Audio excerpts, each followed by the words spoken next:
Busy time for politics in Wisconsin. We have a host of issues to get through with the governor of Wisconsin this morning. And Governor Scott Walker is here joining us live at Daybreak this morning. Governor, thanks so much for your time today. Good to be with you. All right, well, we've been talking about the recall for months and months now, and so now it is official, 900,000 or so valid signatures in the effort to recall you. What is your reaction now that we know this is going to happen, and how does your campaign change between now and June?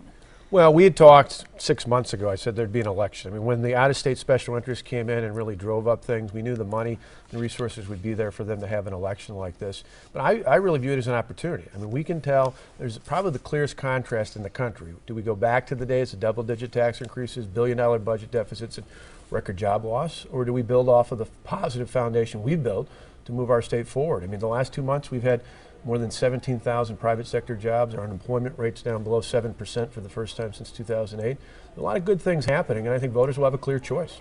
Do you think that those things will play in the minds of voters, or will this ultimately, Governor, come down to flat out, very simply, a referendum on collective bargaining? Because you've had folks who said, and I have heard folks even on the talk shows who claim to have voted for you in 2010 who said that they felt that that went too far and that they would support an opponent this time around. Do you have a way to win them back? Yeah, I mean, I think in the end you choose, do you take people like Kathleen Falk or Tom Barrett who clearly are going to be aligned with the big government union, the bosses who pushed things in the past, or do you want someone who stands up with the taxpayers? I think the more people look, it's not just a yes or no proposition. If we hadn't done what we did last year with our reforms, we'd be in the same predicament in states like Illinois, where they had massive tax increases.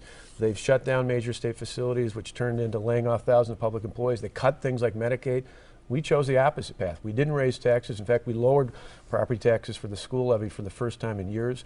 We avoided massive layoffs. We added more money to Medicare for programs like Badger Care and Family Care. We took the opposite track. Now, if people want to go down the path of Illinois, well, then Tom Barrett or Kathleen Falk would be their candidate. But if they don't, if they want to take and put in place really structural reforms like we did that thought more about the next, I think in many ways the next generation, more than we did in the next election, that's the choice that hopefully the majority will make again, just like they did in November 2010. But these recent polls obviously not very favorable to you. We have one just this morning from the NBC Marist poll, and it found that Governor Walker, with the recall, 46% of registered voters said they would vote for you in a recall, and 48% said they would vote for an unnamed Democrat. What is your reaction to that when you hear numbers like that? Well, anytime, whether it's president, governor, any candidate, anytime you have an unnamed person, they're almost always going to pull better than the incumbent.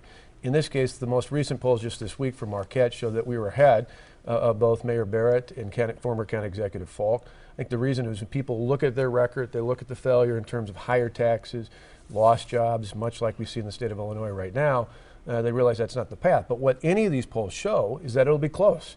You know, this state in the past has been almost evenly divided between Republicans and Democrats. It continues to be even today. An election's going to be about turnout, and it's really going to be about who do you want to move the state forward? We've shown we can move the state forward. We turned around 150,000 jobs lost before I was governor into jobs that have been gained in the last couple months, and I think most people want to go down that path. Milwaukee teachers are considering reopening their contract negotiations to get into some of the benefit givebacks that the rest of the state went through and did as a part of the collective bargaining. You're obviously in support of that. The unions obviously are against it. In fact, some of the neighboring unions have said that they shouldn't do this. Yeah, and today I'm going to sign the bill that will help Milwaukee Public Schools, MPS, and the Milwaukee Teachers Education Association. The Milwaukee Teachers Union, along with MPS leadership, asked the legislature, they asked me for this. They wanted to change. Last year when we made our reforms, nearly every other school district across the state could completely change collective bargaining so that they could negotiate for things like health insurance, which saved tens of millions of dollars. They were able to get a little bit more in terms of pension and health care benefit contributions, just like most people pay across the state.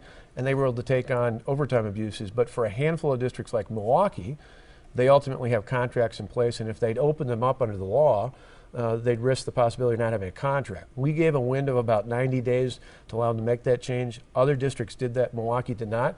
They asked us to open up that window again so they could make some changes to really have some savings to put more resources in the classroom. To their credit, they put the interest of kids ahead and of taxpayers ahead of their own political interest.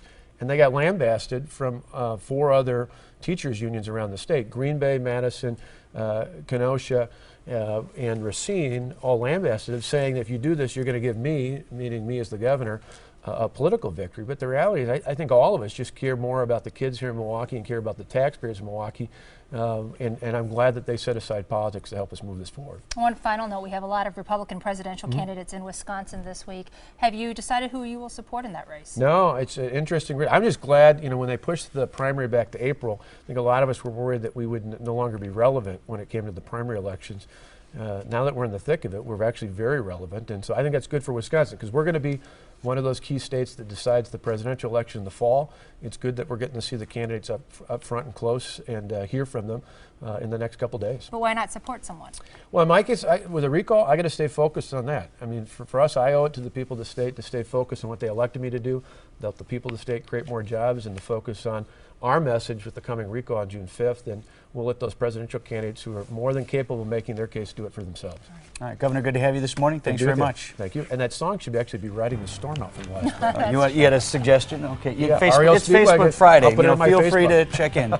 Today's TMJ4 is in contact with Democratic candidate for governor Kathleen Falk. We are arranging an in-studio interview with her on Live at Daybreak the next time she is in Milwaukee. And we've also reached out to Milwaukee Mayor Tom Barrett, and we'll extend the same invitation to him should he enter the race as well. Back right after this.